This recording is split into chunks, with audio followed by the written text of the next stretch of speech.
10 साल बहुत लंबा अरसा होता है किसी अपने को भूलने के लिए, जिंदगी का एक खास हिस्सा कहीं और बिताने के लिए और नए रिश्ते बनाने के लिए। लेकिन कुछ बातें ऐसी होती हैं जिन्हें इंसान कभी नहीं भूलता। और एक माँ अपनी औलाद को कैसे भूल सकती है?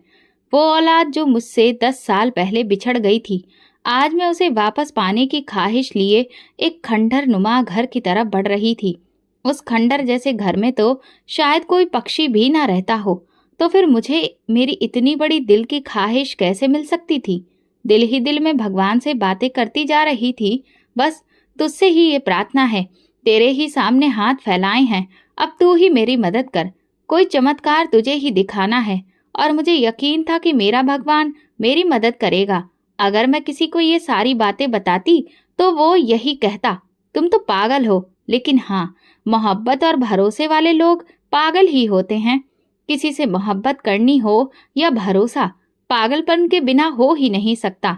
मैं उस घर में पहुंच गई। जैसे ही दरवाजा खोला, मेरे पैरों तले से जमीन खिसक गई, क्योंकि सामने मेरे सपनों की बुनियाद और भगवान का चमत्कार खड़ा था।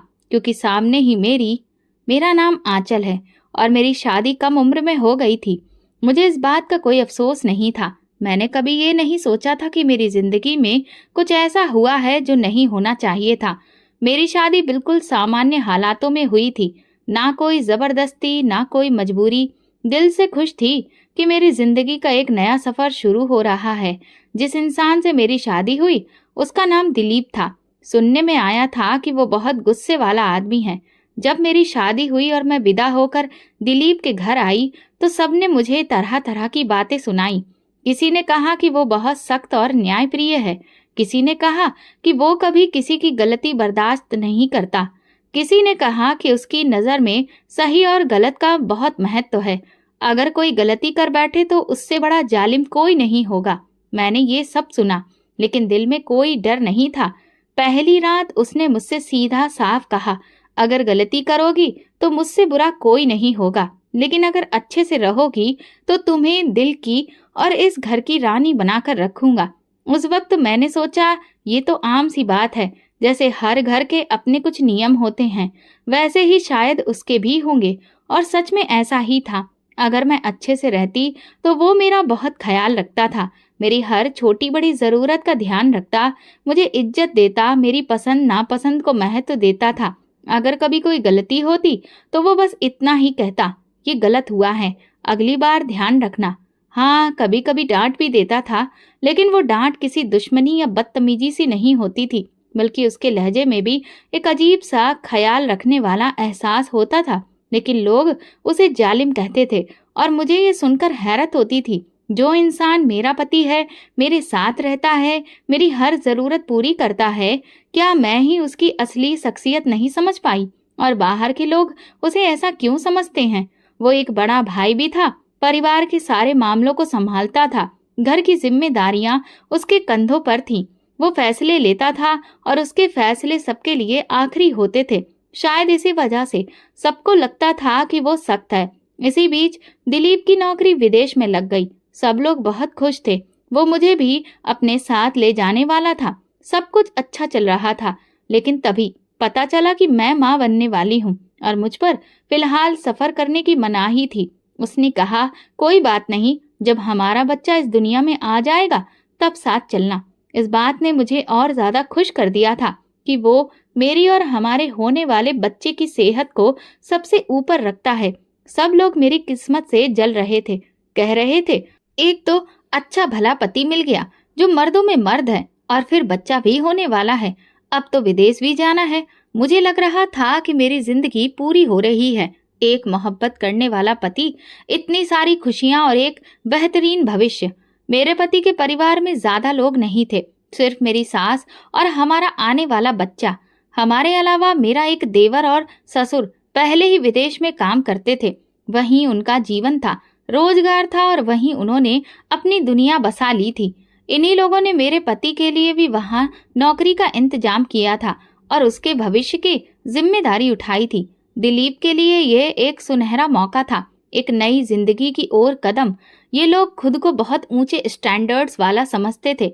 उनकी बातों से हमेशा यही लगता था कि वे आम लोगों से अलग हैं, उनका रहन सहन दूसरों से बेहतर है। हालांकि ये खाते पीते घर से थे, पर उतने अमीर नहीं थे जितना दिखावा करते थे। उनकी बातें सुनकर लगता था जैसे किसी बहुत बड़े राजघराने से ताल्लुक रखते हों, लेकिन हकीकत में उनकी जिंदगी मिडिल क्लास के थोड़े ऊपर के दर्जे में आती थी। एक चीज जो मैंने उस घर में बहुत ही शिद्दत से महसूस की थी, वो ये कि वो शारीरिक संरचना और खूबसूरती को बहुत ज्यादा महत्व देते थे।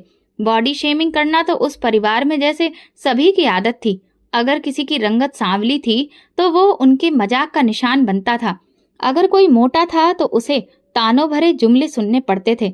अगर किसी की नाक मोटी थी, आंखें छोटी थी या दांत थोड़े बड़े थे तो वो उनके लिए एक बहुत बड़ी पंचायत का हिस्सा बन जाता था। मैंने शुरुआत में सोचा कि शायद ये आम बात है। अब तक उन लोगों की इस तरह की शारीरिक बनावट और सूरत को लेकर तानाकसी कई बार मैं सुन चुकी थी। मुझे ये सब अजीब लगता था। मैं सोचती थी कि ये लोग दूसरों की शारीरिक संरचना को लेकर इतना ज्यादा मजाक क्यों उड़ाते हैं। लेकिन फिर मुझे एहसास हुआ कि ये उनके लिए बिल्कुल सामान्य बात थी, या फिर उनके रोजमर्रा की चीज जिसे बदलना मुमकिन नहीं था। वे दूसरों के बारे में बातें करते, उनमें कई सारी कमियां निकालते और शायद इससे अपने आप को ऊंचा दर्जा दिलाने की कोशिश करते थे। मैं अक्सर सोचती थी कि जब मैं उनके सामने नहीं होती तो शायद मेरे बारे में भी ऐसी ही बातचीत होती होगी। अगर देखा जाए तो मेरे अंदर कोई खास शारीरिक कमी नहीं थी। मैं लंबी थी, दुबली पतली भी थी, मेरी नाक छोटी, होंठ बारीक और नक्श तीखे थे। लेकिन फिर भी ये सोचकर मुझे अजीब लगता था कि शायद मैं भी उनके तानों का एक हिस्सा बन चुकी हूँ। किसी के बारे में इस तरह बात करना अच्छी बात नहीं होती, लेकिन उनके लिए ये सब आम था और मैं इसे बदल नहीं सकती थी। उन दिनों मेरी जिंदगी ने एक नया मोड़ लिया। मैं माँ बनने वाली थी। एक नन्हा सा वजूद मेरी कोख में पल रहा था। यह एहसास मेरे लिए खुशी और उम्मीद की किरण था। लेकिन फिर मेरे पति ने मुझसे जो बात कही वो मेरे लिए कुछ अजीब थी। उन्होंने कहा कि अगर बेटी हो रही है तो उन्हें कोई प्रॉब्लम नहीं है, क्योंकि वो भी भगवान की ही देन है। लेकिन अगर बेटी हो तो फिर वो बहुत खूबसूरत होनी चाहिए, बिल्कुल गुड़िया के जैसी। आजकल इंटरनेट पर हम देखते हैं कि कैसी कैसी प्यारी बच्चियां होती हैं, बिल्कुल किसी डॉल के जैसी। अगर बेटी हो तो ऐसी ही हो, नहीं तो फिर भगवान मुझे बेटा ही दे। उसकी ये बात मेरे दिल में एक अजीब सा एहसास छोड़ गई। उसने जो शकल सूरत बताई थी वो सिर्फ एक शर्त के तौर पर रखी गई थी, जैसे अगर खूबसूरती नहीं हुई तो बेटी का होना एक नकारात्मकता बात बन जाएगा। मेरी सास ने तुरंत कहा, माँ खूबसूरत है, बाप खूबसूरत है, तो बेटी खूबसूरत क्यों नहीं होगी। जैसे कि ये पहले से तय हो कि अगर माँ बाप की शक्ल अच्छी हो तो औलाद भी खूबसूरत होगी ही। मैंने उनकी बात सुनी, लेकिन अंदर से बेचैनी महसूस की। मैंने सोचा कि अगर मेरी बेटी आम शकल सूरत की हुई और इनकी खूबसूरती के पैमानों पर खरी नहीं उतरी तो क्या उसके लिए जिंदगी मुश्किल हो जाएगी। क्या वो भी इस तरह की बॉडी शेमिंग का शिकार होगी जो मैं इस घर में देखती आ रही थी। ये सारे सवाल मुझे परेशान करने लगे। मैं चुप रही। मैं अपने अंदर पलने वाली उस नन्ही जान को दिल से अपना चुकी थी, चाहे फिर वो जैसी भी हो। मेरे लिए वो सिर्फ एक बच्ची नहीं थी, वो मेरी प्रार्थना थी, मेरा प्यार, मेरे वजूद का हिस्सा। मेरे कमरे में खूबसूरत बच्चों के पोस्टर लगे हुए थे। ये सब देखकर मेरे दिल में एक अजीब सा एहसास उठता था। ये बच्चे किसी और की दुनिया के लगते थे, किसी ऐसी दुनिया के जहाँ सब कुछ संपूर्ण है, और मैं बेबस होकर देखती रहती थी। मैं कभी कभी हैरान होती थी कि जिस तरह का हमारा रंग है तो हमारे जैसे लोगों के घरों में एकदम गोल मटोल गोरे रंग के बच्चे कैसे पैदा हो सकते हैं। सच्चाई तो ये थी कि हमारे भारत के बच्चों की शक्लें उन पोस्टर वाले बच्चों से काफी अलग होती है, लेकिन इसके बावजूद भी लोग हमेशा खूबसूरती को ही ज्यादा महत्व देते थे। ये सिर्फ मेरे पति और सास की पसंद नहीं थी, बल्कि पूरे खानदान का नजरिया यही था। वे खूबसूरती के पुजारी थे। उनके लिए किसी भी चीज की पहली कसौटी यही थी कि वो दिखने में कैसी है। मुझे धीरे धीरे एहसास होने लगा कि मेरी शादी भी शायद इसी आधार पर की गई कि मैं खूबसूरत थी, इसीलिए मुझे चुना गया।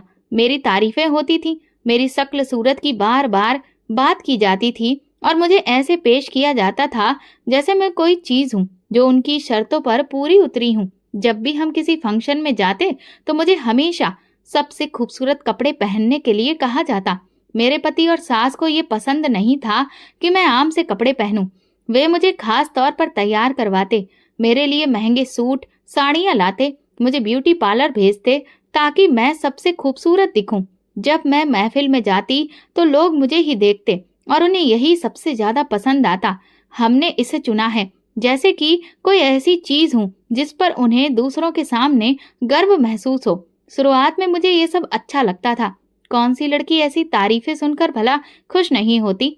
लेकिन धीरे धीरे मुझे ये एहसास होने लगा कि उनकी मोहब्बत मेरे वजूद, मेरी अच्छाइयों के लिए नहीं थी, बल्कि सिर्फ और सिर्फ मेरी शारीरिक खूबसूरती के लिए थी। मैं सोने लगी तो एक ख्याल आया, अगर मेरी शक्ल सूरत आम होती तो क्या ये लोग मुझे चुनते? अगर मैं उनकी खूबसूरती की शर्तों पर खरी नहीं उतरती तो क्या ये लोग मुझे भी वही बातें सुनाते जो मैंने उनके घर में दूसरी औरतों के लिए सुनी थी? मेरा दिल जोर से धड़कने लगा जब मैंने इस सच्चाई को महसूस किया और सोचा कि जब मेरी बेटी पैदा होगी तो क्या ये लोग उसे भी इसी तरह रखेंगे? अगर वो उनकी पसंद के मुताबिक नहीं निकली तो क्या वो भी इन लोगों की तरह तरह की बातें सुनेगी? मेरे पति अब जाने की तैयारी कर चुके थे। वो बहुत उत्साहित थे, जैसे कि कोई बहुत बड़ी कामयाबी उनके बहुत करीब हो। उनका कहना था कि ज्यादा वक्त बर्बाद नहीं कर सकते, बस बेटी दुनिया में आ जाए और फिर हम तुरंत यहाँ से निकल जाएंगे। उन्होंने सब कुछ पहले ही तय कर लिया था और मुझसे कहा कि अपना बैग अभी से तैयार कर लो, क्योंकि बाद में ये सब करना मुश्किल हो जाता है। मैंने भी अपना बैग पैक कर लिया। उसमें वो छोटे छोटे कपड़े रखे जो मैंने अपनी बेटी के लिए खरीदे थे, नरम गुलाबी रंग के कपड़े जिन्हें मैंने बड़े ही शौक से चुना था। मैंने हर चीज का ध्यान रखा कि जब वो इस दुनिया में आएगी तो मुझे किन किन चीजों की जरूरत पड़ेगी। मेरी सास और पति दोनों बहुत ही जोश में थे। वो अक्सर साथ बैठकर आगे के बारे में बातें करते कि कैसे हम विदेश जाकर एक नई जिंदगी शुरू करेंगे, वहां जाकर सब कुछ बदल जाएगा। ये उनका सपना था। उनके सपनों में सब कुछ था, लेकिन कहीं भी मुझे उसमें मोहब्बत की गर्मी या जज्बात की गहराई नहीं लगी। मैं चाहती थी कि सब अच्छा हो, लेकिन मेरे अंदर एक हल्की सी बेचैनी थी, एक अजीब सा खौफ जिसे मैं किसी से कह नहीं सकती थी। मैंने अपनी आने वाली बेटी के लिए दुआ की और उसके लिए अपने दिल में बेपनाह मोहब्बत महसूस की। मैं जानती थी कि वो चाहे जैसी भी हो, मेरे लिए सबसे खूबसूरत होगी, लेकिन क्या ये दुनिया भी उसे मेरी नजर से देखेगी? ये सवाल बार बार मेरे जहन में आता, लेकिन इसका कोई जवाब मेरे पास नहीं था। कभी कभी इंसान वो कर गुजरता है जिसकी उम्मीद खुद को भी नहीं होती। खैर, मेरी बेटी अब इस दुनिया में आ चुकी थी। जैसे ही मैंने उसे पहली बार देखा, मेरे दिल में एक अजीब सा एहसास पैदा हुआ। शायद ये वही माँ की मोहब्बत थी जिसका सपना मैंने हमेशा देखा था। लेकिन मैं हैरान थी। मैंने डॉक्टर से पूछा, डॉक्टर, ये मेरी बेटी है? डॉक्टर ने मुस्कुराकर कहा, जी हाँ, यही आपकी बेटी है। पर आपने ऐसा क्यों पूछा? मैं झिझकते हुए बोली, पता नहीं, वो मुझे कुछ अजीब सी लग रही है। डॉक्टर ने नरमी से समझाया, कुछ बच्चे जब पैदा होते हैं तो उन्हें कभी कभी ठीक से सांस नहीं मिलती, जिसकी वजह से उनका रंग हल्का दबा हुआ लग सकता है। जैसे ही उन्हें ऑक्सीजन मिलेगी और खून ठीक से बहने लगेगा, उनका रंग नॉर्मल हो जाएगा। मैंने डॉक्टर की बात सुनी, लेकिन मेरे दिल की बेचैनी कम नहीं हुई। डॉक्टर मेरी उलझन समझ गई, फिर बोली, हर तरह के बच्चे पैदा होते हैं, शुरू में सभी एक जैसे नहीं लगते, आप चिंता ना करें, कुछ दिनों में सब ठीक हो जाएगा। मैंने जबरदस्ती खुद को तसल्ली दी, लेकिन अंदर ही अंदर मुझे लग रहा था कि कुछ ठीक नहीं है। जब मेरी बेटी मेरे पति और सास के पास पहुंची तो वहां पर एक तूफान खड़ा हो गया। मैं अस्पताल में ही थी, लेकिन एक नर्स ने मुझे बताया कि वे दोनों उसे देखकर मायूस हो गए। ये तो बिल्कुल काली है, मेरी सास की आवाज थी, और इसकी नाक कितनी चपटी है। मेरे पति ने तुरंत कहा। वहीं खड़े दूसरे लोग भी हैरत से सब सुन रहे थे। मेरे पति और सास की मायूसी और नफरत भरी बातें पूरे अस्पताल में गूंज रही थीं। जब मैं अस्पताल से घर आई तो मेरे शरीर के जख्म अभी ताजा थे, लेकिन उनके शब्दों ने मेरे दिल पर गहरे जख्म कर दिए थे। मैंने सोचा, शायद ये वक्त का गुस्सा है और जल्दी ही वो अपनी बेटी को अपनाएंगे। लेकिन मेरे पति ने एक बार भी अपनी बेटी को गोद में नहीं लिया, ना ही उसे प्यार से देखा। मेरी सास तो ऐसे मुंह बनाकर बैठी जैसे कोई बहुत बड़ा नुकसान हो गया हो। लेकिन मैं अपनी बेटी को पाकर बहुत खुश थी। मैंने उसके छोटे छोटे हाथों को पकड़ा, उसके नाजुक गालों को छुआ और उसकी मासूमियत में खो गई। मैंने देखा कि उसके कान के पास एक खूबसूरत पैदाइशी निशान है, बिल्कुल दिल की शक्ल का, जैसे प्रकृति ने उसे खास बना दिया हो। ये निशान मुझे याद दिलाता था कि ये बच्ची मेरी मोहब्बत है, मेरी दुनिया है।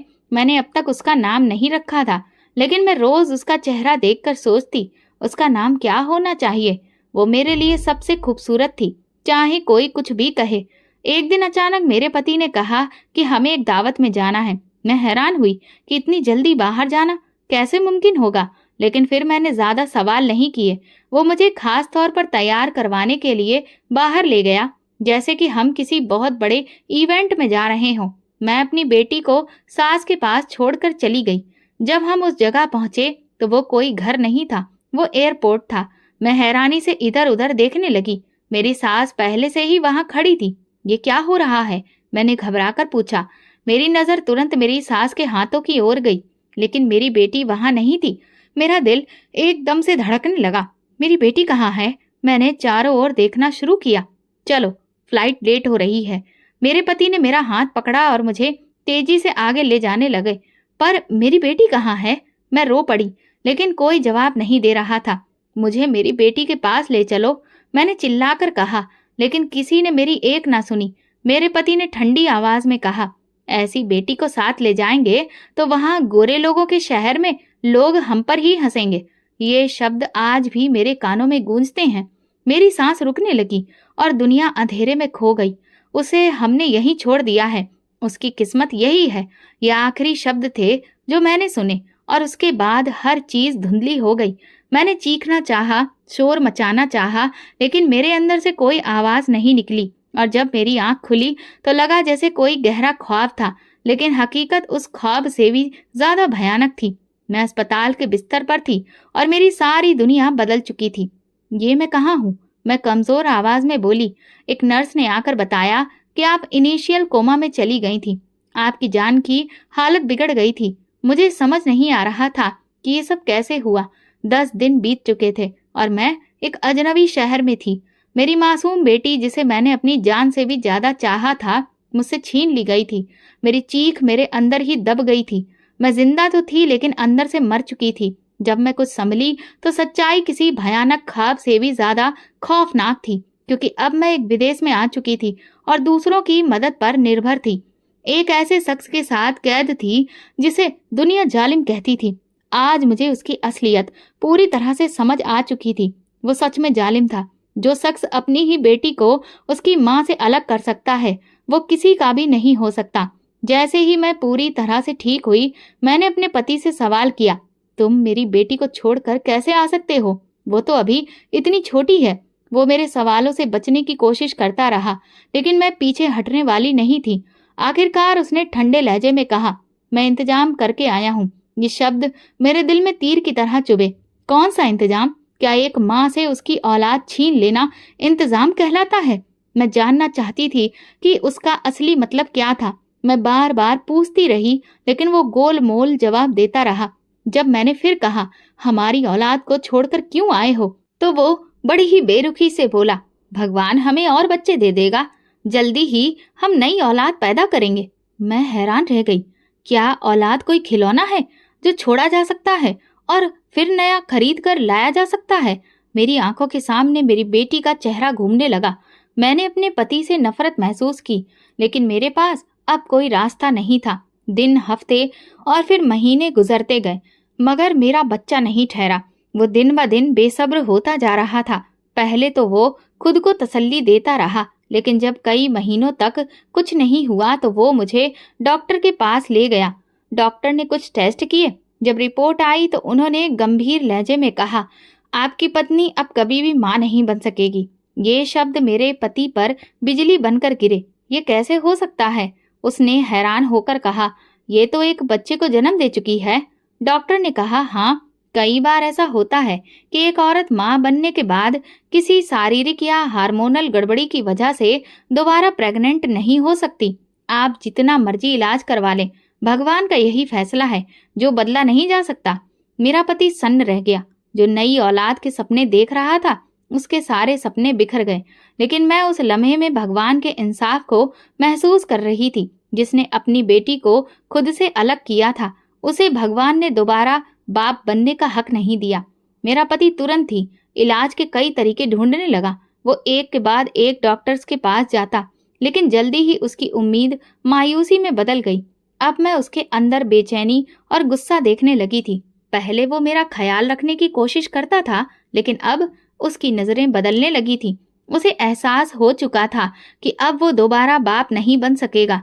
मेरी सास भी मेरे सर पर सवार रहती थी। वो मुझे बुरा भला कहने का कोई मौका हाथ से जाने नहीं देती थी। जब मेरा देवर शादी के बाद अपना घर बसा चुका था, तो मेरे सास ससुर भी वहीं जाकर रहने लगे। अब हम दोनों मियाँ बीवी बिल्कुल अकेले रह गए थे। पहले जब मैं तन्हाई में बेटी से अलग होने का गम महसूस करती थी, तो मेरे पति की बेरुखी मेरे जख्मों पर नमक छिड़कने का काम करती थी। लेकिन अब जब वो खुद भी अकेला होने लगा, तो मैं उसके चेहरे पर परेशानी देखती थी।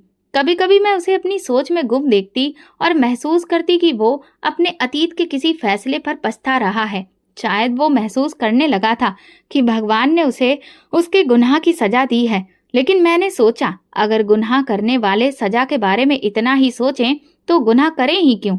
उसे अपनी सजा का एहसास तो हो चुका था, मगर वो कभी अपनी गलती पर शर्मिंदा नहीं हुआ। कभी भी उसने ये बात स्वीकार नहीं की कि उसने जो किया वो बहुत गलत था। जिंदगी यूं ही गुजरती रही, लेकिन मैं अंदर से टूट चुकी थी। मेरी दुनिया वहीं रुक गई थी जब मेरी बेटी मुझसे छीनी गई थी, और मेरा पति अब वो भी वो नहीं रहा था जो पहले था। दिन गुजरते जा रहे थे, लेकिन एक सवाल कांटे की तरह चुभता रहा। मेरी बेटी कहाँ होगी? क्या वो ठीक होगी? क्या वो भी अपनी माँ की जुदाई को महसूस करती होगी? ये सोच मुझे अंदर ही अंदर खा रही थी। धीरे धीरे पता ही नहीं चला कब 10 साल बीत गए, लेकिन ये 10 साल किसी कैद से कम नहीं थे। हर लम्हा मेरी बेटी की याद में गुजरा था। हर पल मैंने उसकी जुदाई को महसूस किया था। मैंने कभी खुद को किसी चीज में इतना व्यस्त नहीं होने दिया कि मैं उसे भूल जाऊं। भला मैं उसे कैसे भूल सकती थी? वो मेरे ही वजूद का हिस्सा थी, मेरा खून, मेरा दिल, मेरी सांसें। कई रातें ऐसी थीं जब मैं अपनी बेटी के बारे में सोचते सोचते रोने लगती थी। कभी कभी मैं उसे सपने में देखती कि वो मेरे पास है और किसी अजनबी जगह पर खो गई है। मैं उसे ढूंढने की कोशिश कर रही होती, और फिर ऐसे सपने देखकर मैं तड़प कर उठ जाती। मेरी आंखें भीगी होती। मेरे पति के साथ मेरा रिश्ता अब सिर्फ दुनिया को दिखाने के लिए रह गया था। वो मेरे लिए अजनबी हो चुका था, और शायद मैं भी उसके लिए बदल चुकी थी। मैंने उसके साथ रहना छोड़ दिया था। मैं कम बोलती थी, कम सुनती थी, और दिल में सिर्फ एक ही मकसद था, मेरी औलाद। इन 10 सालों में मैंने भगवान से प्रार्थना करना कभी नहीं छोड़ा। मैं हमेशा कहती, मैं अपनी बेटी को तुम्हारे हवाले करती हूँ। तुम ही उसकी सुरक्षा करना, और कोई भी ऐसा रास्ता निकालना कि मुझे तुम उससे मिला दो। मैं खिड़की के पास बैठी खामोशी से बाहर देख रही थी। मेरा पति मेरे पास आया, पर मैंने मुड़कर नहीं देखा। लेकिन उसकी आवाज में एक अजीब सी नमी और हारापन था। माफ कर दो मुझे, उसने धीमे से कहा। मैंने कोई जवाब नहीं दिया और बस चुप रही। वो मेरे पास आकर खड़ा हो गया और बोला, बताओ तुम क्या चाहती हो? जो चाहोगी कर दूंगा। मैंने गहरी सांस ली और पहली बार अपने दिल की ख्वाहिश उसके सामने रखी। मुझे भारत जाना है। वो हैरान रह गया। शायद उसने सोचा भी नहीं था कि मैं ऐसा कुछ मांगूंगी। किस लिए? उसने सवाल किया। मैं अपने माँ बाप से मिलने जा रही हूँ, मैंने उससे ये कह दिया। वो कुछ पल मुझे देखता रहा, फिर बोला, तुम वहां जाकर करोगी क्या? इतने साल गुजर गए हैं, सब कुछ तो बदल चुका है। वहां जाकर देखूंगी, मैंने कहा। शायद उसे अंदाजा हो गया था कि मैं किसी भी कीमत पर भारत जाने का इरादा नहीं छोड़ूंगी, लेकिन वो खुद मेरे साथ आने के लिए तैयार नहीं हुआ। जब मैं हवाई जहाज में बैठी तो मेरे दिल की धड़कनें तेज थीं, मेरी आंखें बंद थीं और मैं भगवान से प्रार्थना कर रही थी, हे भगवान, तुम्हारे आदेश पर मैं वापस जा रही हूँ। मेरे रास्ते आसान करना और मुझे मेरी बेटी का सुराग दे देना। मैं जानती हूँ कि जो चीज 10 साल पहले खो गई थी वह आसानी से नहीं मिलेगी, लेकिन मैं तुम पर भरोसा करती हूँ। तुमसे उम्मीद बंधी है। अब तुम्हें कोई चमत्कार करके दिखाना होगा। मैं भारत वापस आ चुकी थी, अपनी मिट्टी में, अपने वतन में। मेरा पहला काम अपनी बेटी को तलाश करना था, लेकिन सवाल ये था कि शुरुआत कहाँ से करूं। मुझे सिर्फ इतना पता था कि वो 10 साल पहले कहाँ थी। मैंने सोचा सबसे पहले वहीं जाना चाहिए, शायद कोई सुराग मिल जाए। मैंने गाड़ी बुक की और उस पुराने घर की तरफ निकल गई, जहाँ कभी मैंने अपनी जिंदगी के सबसे खूबसूरत दिन गुजारे थे। जहाँ मेरी बेटी ने आंखें खोली थी, जहाँ मेरी हंसी गूंजा करती थी और जहाँ से मेरी दुनिया अंधेरी हो गई थी। रास्ते में दिल की कई बातें याद आईं। अगर वो मुझे वहां नहीं मिली तो, अगर वो किसी और शहर चली गई तो, अगर वो अब इस दुनिया में नहीं रही। मैंने तुरंत अपनी सोच को रोका। नहीं, मैंने उसे भगवान के हवाले किया है। वो मुझे मायूस नहीं करेगा। ये सफर सिर्फ एक माँ का नहीं, अपनी बेटी को ढूंढने का नहीं था, बल्कि ये एक यकीन, एक प्रार्थना और एक चमत्कार के इंतजार का सफर था। मैंने अपने पति को भारत से फोन किया और कहा, मैं अब कभी वापस नहीं आऊंगी। तुम्हें बस यही बताना था। मुझ पर अब एक आखिरी एहसान करो।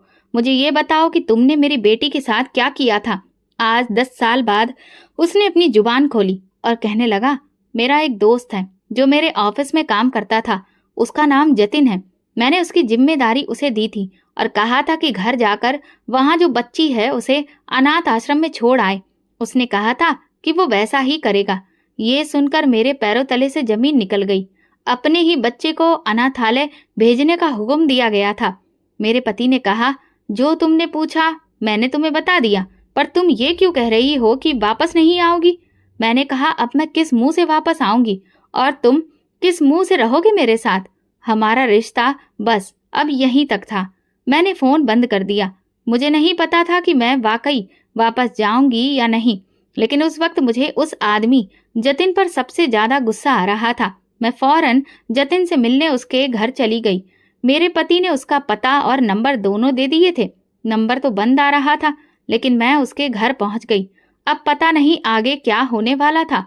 उसने अगर मेरी बेटी को अनाथ आश्रम में दिया था तो मैं जाकर उसे वापस ले आती। एक तरह से देखा जाए तो मुझे लग रहा था कि सब कुछ आसान हो जाएगा। शायद मैं जल्दी ही अपनी बेटी से मिल पाऊंगी। मैं रिक्शा में बैठकर जतिन के घर की ओर निकली, लेकिन मन में सवाल उमड़ रहे थे। क्या वाकई जतिन ने मेरी बेटी को अनाथ आश्रम में ही दिया होगा? अगर वो वहीं होगी तो किस हाल में होगी? क्या वो मुझे पहचान पाएगी? क्या वो मेरे साथ चलने को तैयार होगी? मैं उससे क्या कहूंगी? मेरा दिल घबरा रहा था, लेकिन मैंने खुद को मजबूत किया। अब पीछे नहीं हट सकती थी मैं भगवान से प्रार्थना करती रही कि वो मेरी राहें आसान करे। कुछ देर बाद मैं जतिन के घर के सामने खड़ी थी। एक पुराना सा मकान जिसके दरवाजे हल्के से टूटे हुए थे और जिनका रंग उतर चुका था। मैंने जोर से दरवाजा खटखटाया। कुछ पल के बाद एक औरत ने दरवाजा खोला।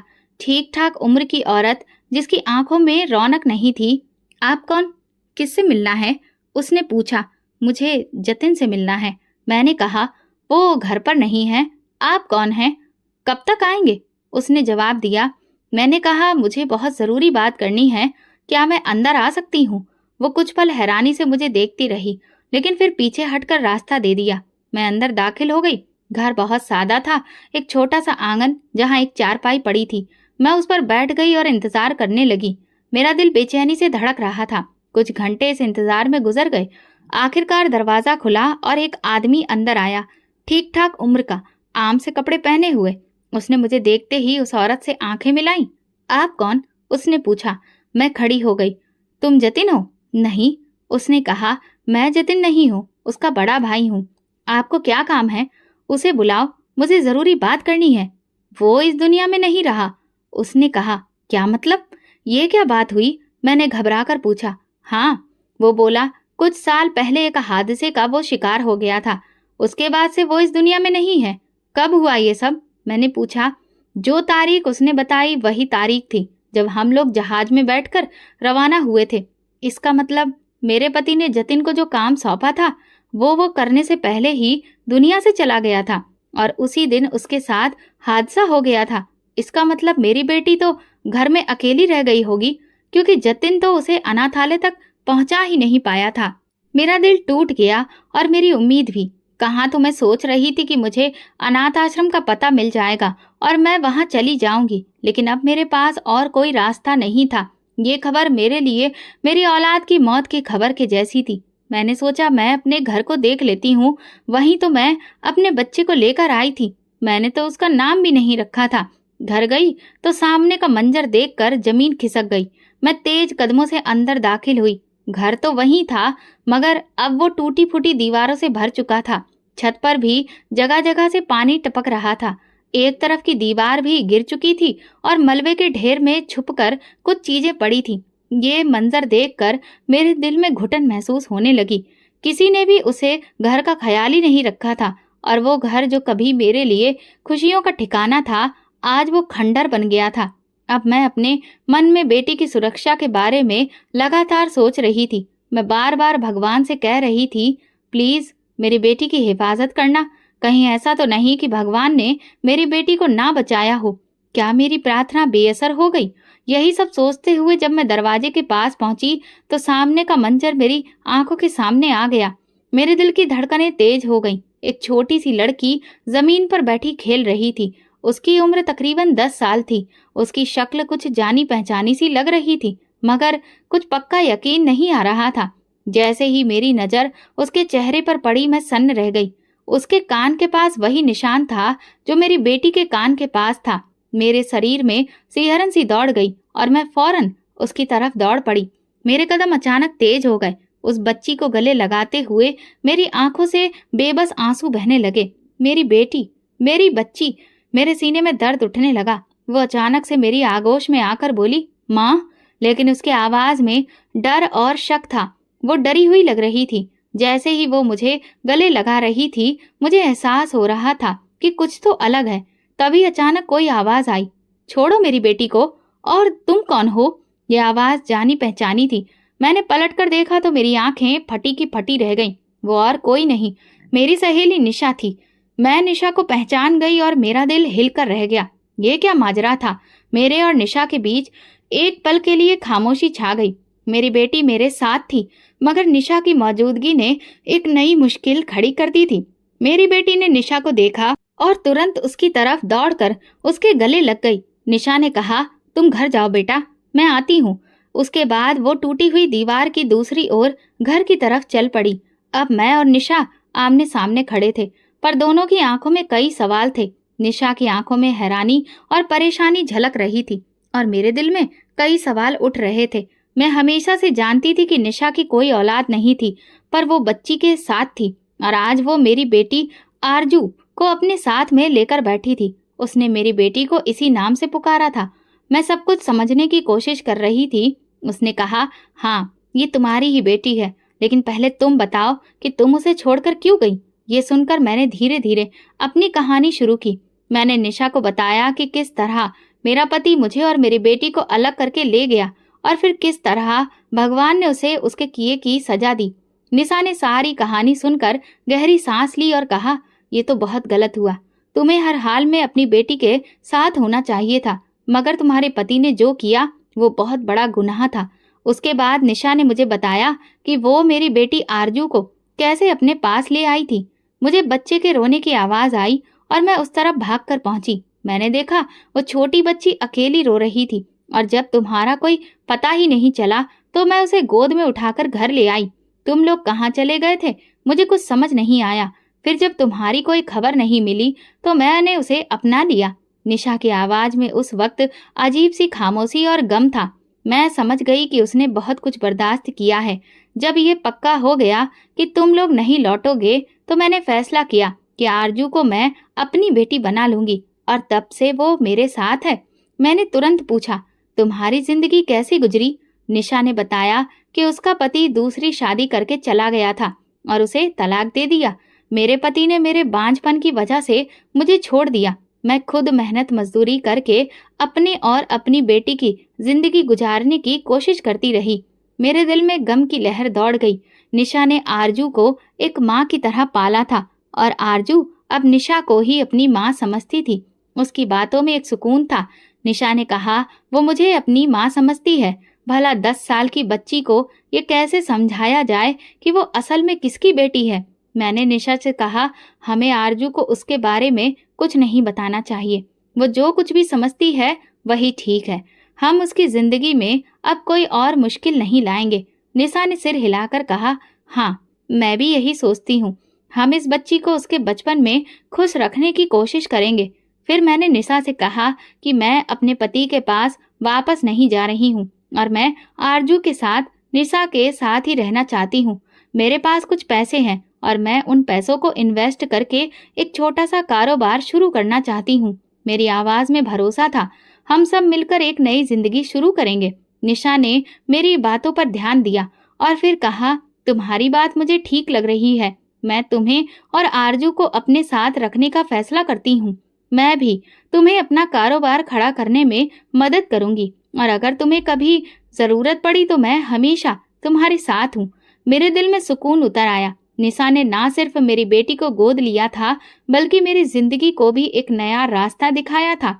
मैंने उसे धन्यवाद कहा और फिर हम दोनों ने एक दूसरे की तरफ मुस्कुराकर देखा।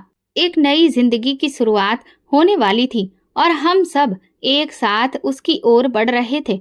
इस मोड़ पर मैं भगवान का शुक्रिया अदा करती हूँ, जिसने मेरी जिंदगी में निशा जैसे इंसान को भेजकर मेरे लिए रास्ता आसान कर दिया। इस सफर में हम एक दूसरे के साथ थे। मेरी जिंदगी का अगला कदम था कि मैं आरजू के साथ एक नई मंजिल की तरफ बढ़ूं और निशा के साथ मिलकर हम अपने सपनों को हकीकत में बदलें। निशा ने आरजू को बताया कि मैं उसकी मौसी हूँ और अब उसके साथ ही रहने वाली हूँ। शुरू में आरजू थोड़ी हिचकिचाई, लेकिन निशा की मोहब्बत और देखभाल ने उसके दिल में भरोसा पैदा किया। कुछ दिनों के बाद मैंने आरजू को सिखाया कि वो मुझे छोटी माँ कहा करे। ये एक छोटा सा कदम भले ही था, लेकिन मेरे दिल को इससे बहुत सुकून मिला। मुझे मेरी बेटी वापस मिल गई थी और मेरी प्रार्थनाएं बेकार नहीं गई थी। भगवान ने सच में चमत्कार दिखाया था, वरना मेरी जिंदगी में ये पल कभी नहीं आते। मेरे पति का दिल इतना कठोर था कि उसने मेरी बेटी को इस तरह अकेला छोड़ दिया, लेकिन ये भगवान का एहसान था कि आज उसने मुझे दोबारा बेटी के साथ खड़ा कर दिया था। हम तीनों एक दूसरे के साथ खुश थे। हर दिन एक नई उम्मीद और प्यार का एक नया रंग। मेरे पति मुझे बार बार फोन करते और वापस आने के लिए कहते, मगर मैंने उसे हमेशा यही कहा कि मैं अब वापस नहीं आऊंगी। जब भी मैं उसकी आवाज सुनती तो उसमें कोई खास उदासी नहीं होती थी, बल्कि ऐसा लगता था कि वो मुझे नहीं बल्कि अपनी अकेली जिंदगी को भुलाने की कोशिश कर रहा हो। शायद वो अपने बुढ़ापे में किसी सहारे को तलाश कर रहा था, लेकिन मैं अब उसके लिए वो सहारा नहीं बन सकती थी, क्योंकि वही वो आदमी था जिसने अपनी औलाद को अनाथ आश्रम में देने की कोशिश की थी और जिसकी वजह से मेरी बेटी ने इतना कुछ झेला।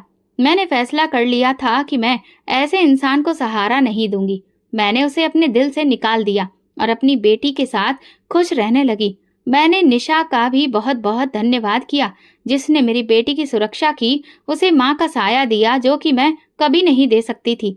निशा ने वो सब कुछ किया था जो एक असली माँ ने अपने बच्चों के लिए करती है और उसी की मदद से आज मेरी बेटी सुरक्षित थी और मैं भी सुकून की जिंदगी जी रही थी। मैं जानती थी कि मेरी जिंदगी अब एक नया मोड़ ले चुकी है। आज भी हमारे बीच कई ऐसे सवाल खड़े हो जाते हैं जिनके जवाब तलाशना बहुत मुश्किल होता है।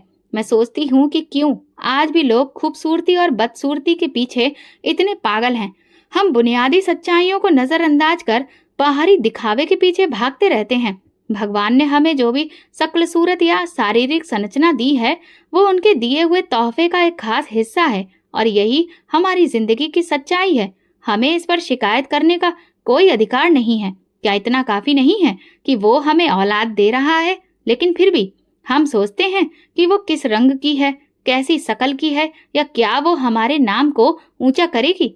हम ये सब भूल जाते हैं और भगवान का धन्यवाद करने की जगह खुद भगवान बनकर अपनी औलाद की जिंदगी के फैसले करने लगते हैं, जबकि भगवान ने हमें अकल दी है, समझ दी है कि किस रास्ते पर जाना सही है, लेकिन फिर भी हम दुनिया के माया जाल में उलझे रहते हैं। भगवान ने जो कुछ भी बनाया है उसकी अपनी खासियत और अपना मकसद है।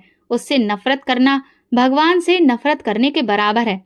खूबसूरती सिर्फ शक्ल सूरत की नहीं होती, बल्कि दिल की भी मायने रखती है। इंसानियत में जो खूबसूरती है वही हमें भगवान के और करीब ले जाती है। इसलिए भगवान ने जो कुछ भी हमें दिया है, हमें उसका दिल से धन्यवाद देना चाहिए। तो दोस्तों, अगर आपको हमारी कहानी पसंद आई है तो प्लीज कमेंट करके जरूर बताइए। वीडियो को लाइक करें और ज्यादा से ज्यादा शेयर करें। अगर आप चैनल पर नए हैं तो सब्सक्राइब जरूर करें और नोटिफिकेशन बेल दबाएं ताकि अगली अपडेट सबसे पहले आपको मिले। धन्यवाद।